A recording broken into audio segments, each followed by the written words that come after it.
Good morning সবাইকে। আজকে সকালটা শুরু করছি ডায়মন্ড হারবার থেকে। আমি জানি সবার প্রথমে তোমাদের দেখে এটাই প্রশ্ন হবে, এই ওয়েদারে ডায়মন্ড হারবারে এত কুয়াশা? না, ডায়মন্ড হারবারের যে ব্লগটা আমি তোমাদের সাথে এই দুদিন ধরে শেয়ার করছি, এইটা আমরা ট্রিপটা করেছিলাম ওই ফেব্রুয়ারি মাসের শুরুর দিকটা ডায়মন্ড হারবারের এই দিকটায় বেশ কুয়াশা ছিল সকালবেলা, আর হালকা ঠান্ডা মতোও ছিল। আর সকালবেলায় আমরা চলে এসেছি এই প্রপার্টিটার ছাদে। আর এখানে দেখো আমার মামা আর রিট্টু দাদা কংসুটি শুরু করে দিয়েছে। আমার মামা এই মইটা ধরে উপরে উঠেছে, আর এখন উপরে ওঠার পর রিট্টু দাদা ওটাকে কেড়ে নিচ্ছে, ভাবছে আর নামতে পারবে না। আর এদিকে ও নিজেই লোহার এত বড় স্ট্রাকচারটাকে নিয়ে দাঁড়াতে পারছে না। সকাল হতে না হতেই আমরা যখন উঠেছি ওনারা খবর পেয়েছেন, ওনারা সাথে সাথে লিকার চা, দুধ চা সবই পাঠিয়ে দিয়েছিল।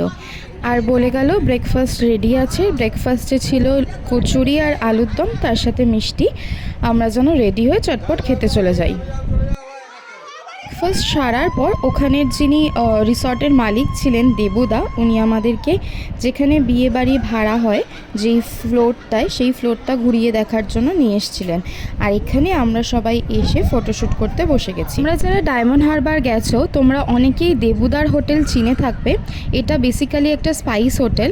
এখানে খাবার দাবার খুবই ফেমাস, স্পেশালি দেবুদার মাটন কষা তো খুবই ফেমাস।